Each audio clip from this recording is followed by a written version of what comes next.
Kant es un pensador ilustrado en cuya obra se integra las dos corrientes fundamentales de la filosofía moderna: racionalismo y empirismo. La Ilustración es una época del pensamiento occidental que se caracteriza por la confianza en el poder de la razón humana y que se desarrolla en el siglo XVIII, el siglo de las luces. Representa una ideología optimista y una cultura elaborada por la burguesía europea en su lucha contra el absolutismo y la nobleza. Se desarrolla en un periodo comprendido entre la Revolución Inglesa y la Revolución Francesa, que supone el fin del antiguo régimen. Se inicia en Inglaterra y se extiende más tarde por Francia y Alemania. La razón ilustrada se presenta como una facultad autónoma y soberana, no ilimitada o tutelada por ninguna instancia ajena a ella misma.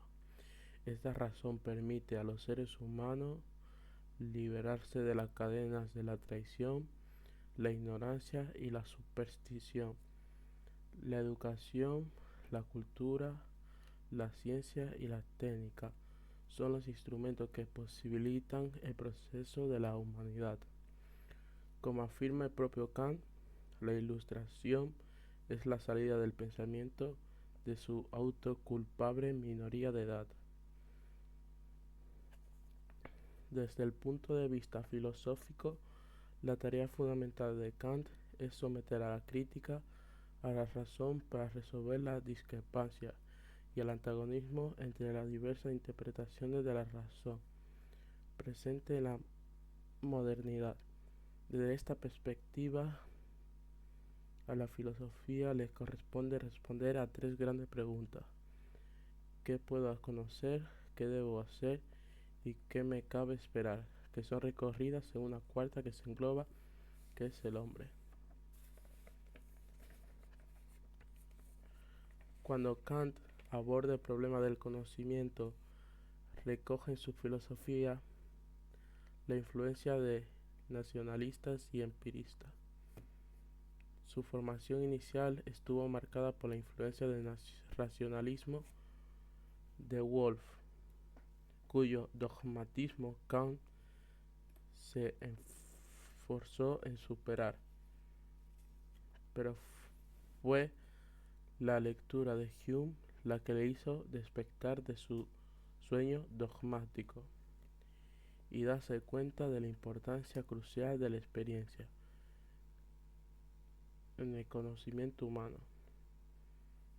El problema era el empirismo conduce al escepticismo, es decir, nada se puede conocer con certeza. La filosofía de Kant, el criticismo o idealismo trascendental, sintetiza ambas corrientes. En la crítica de la razón pura, Kant va a responder a la pregunta ¿qué podemos conocer? Para contestar esta pregunta es necesario analizar los principios que hacen posible el conocimiento humano, los límites dentro de los cuales se mueve tal conocimiento con el objeto de determinar si la metafísica es posible como ciencia. El problema de la metafísica como ciencia exige examinar cuáles son las condiciones de posibilidad de la ciencia. El saber científico tiene que ser universal, necesario y ampliar el conocimiento. Teniendo en cuenta que la ciencia es un conjunto de juicios, Kant considera que es preciso investigar cuáles son los juicios característicos de la ciencia. Llega a la conclusión que los juicios científicos son los juicios sintéticos, a priori, dado que amplían nuestro conocimiento, y son universales y necesarios. Su validez se establece independientemente de la experiencia. La matemática y la física poseen este tipo de juicio. Sin embargo, la metafísica carece de ello y por tanto no es ciencia. Según Kant, aunque todo nuestro conocimiento comienza con la experiencia, no por eso todo el procede de la experiencia. Esto significa que el conocimiento humano es el resultado de la unión de lo que recibimos de nuestra experiencia sensible. Lo dado, la materia de conocimiento es a posteriori y lo que aporta nuestra mente que organiza e interpreta estos datos. Lo puesto por el sujeto, la forma. Kant denomina forma a priori del conocimiento a estas estructuras mentales del sujeto y que van a ocupar el papel de protagonista en el proceso del conocimiento.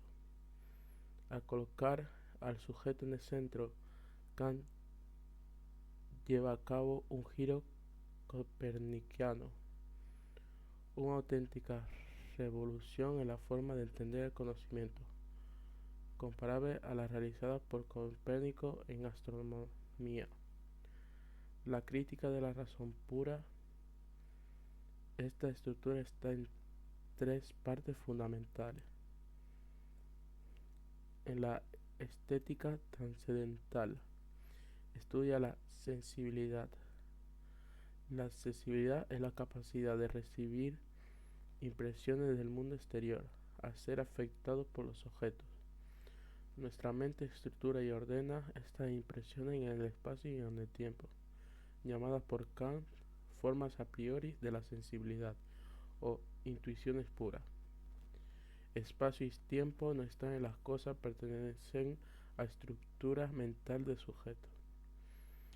En la estética argumenta que la matemática es una ciencia porque tiene su fundamento en el espacio y en el tiempo. En la analítica trascendental estudia el entendimiento o facultad de pensar los objetos intuidos en la sensibilidad. El entendimiento posee una serie de formas a priori llamados conceptos puros o categorías, que nos permite organizar y estructurar los datos procedentes de la sensibilidad. El resultado es el fenómeno objetos intuidos en la sensibilidad, en el espacio y en el tiempo, a lo que aplicamos las categorías. El conocimiento surge de la unión de la sensibilidad y el entendimiento. Como afirma Kant, sin sensibilidad ningún objeto nos sería dado y sin entendimiento ninguno sería pensado. Los pensamientos sin contenido son vacíos. Las instituciones sin conceptos son ciegas. Kant no dice que nuestro conocimiento queda limitado al conocimiento de los fenómenos. No podemos conocer la realidad en sí misma, sino solo tal y como se nos manifiesta como fenómeno, es decir, como se muestra en la experiencia sensible. Las cosas en sí, los neumenos, no pueden ser conocidas porque están fuera de los límites de la experiencia y en consecuencia no se puede aplicar las categorías del entendimiento porque no se dan ni en el espacio ni en el tiempo. En la analítica demuestra que la física es una ciencia al basar sus fundamentos en las categorías del entendimiento como la causa.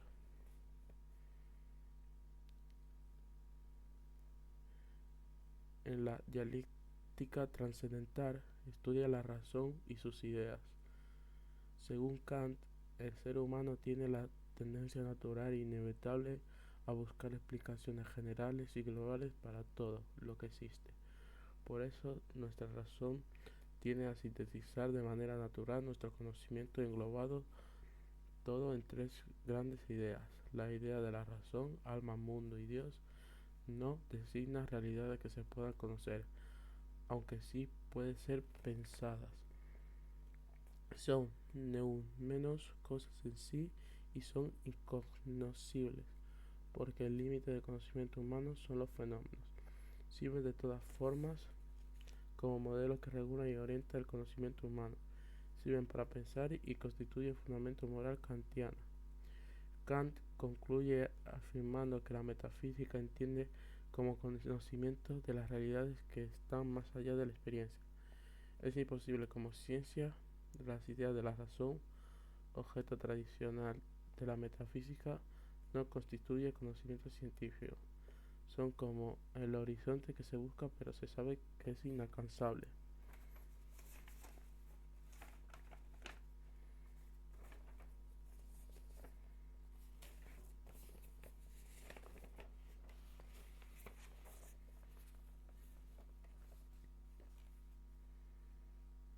Para concluir, analizaremos el papel de Kant en la historia de la filosofía, destacando su filosofía no es tan solo un punto de llegada, donde convergen las grandes ideas científicas y filosóficas anteriores, sino también un punto de partida o como mínimo un gran punto de referencia.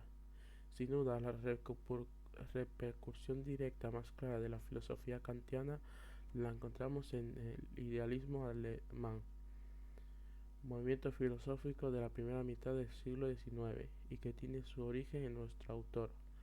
Estos filósofos siguen a Kant en algunas de sus tesis principales, radicalizando su planteamiento al potenciar el papel activo del sujeto, y concluye que la razón carece de límites al negar la noción del neumo o cosa en sí. Marx también es en cierto modo heredero de la filosofía kantiana, porque la visión kantiana de la libertad, y más aún el imperativo categórico en la fórmula general, describe que al ser humano como un fin en sí mismo, y que prohíbe tratarlo como mera cosa. Inspiró la crítica del joven Marx a la alienación y explotación económica como cosificación del hombre. La filosofía de Kant ha tenido gran influencia en la filosofía contemporánea, principalmente en el campo de la estética y de la política. Autores Rawls y la actualidad Habermas la han utilizado para tratar de fundamentar sistema justo de convivencias basado en acuerdos racionales derivados de la razón humana, que hace el esfuerzo de pensar en clave universal.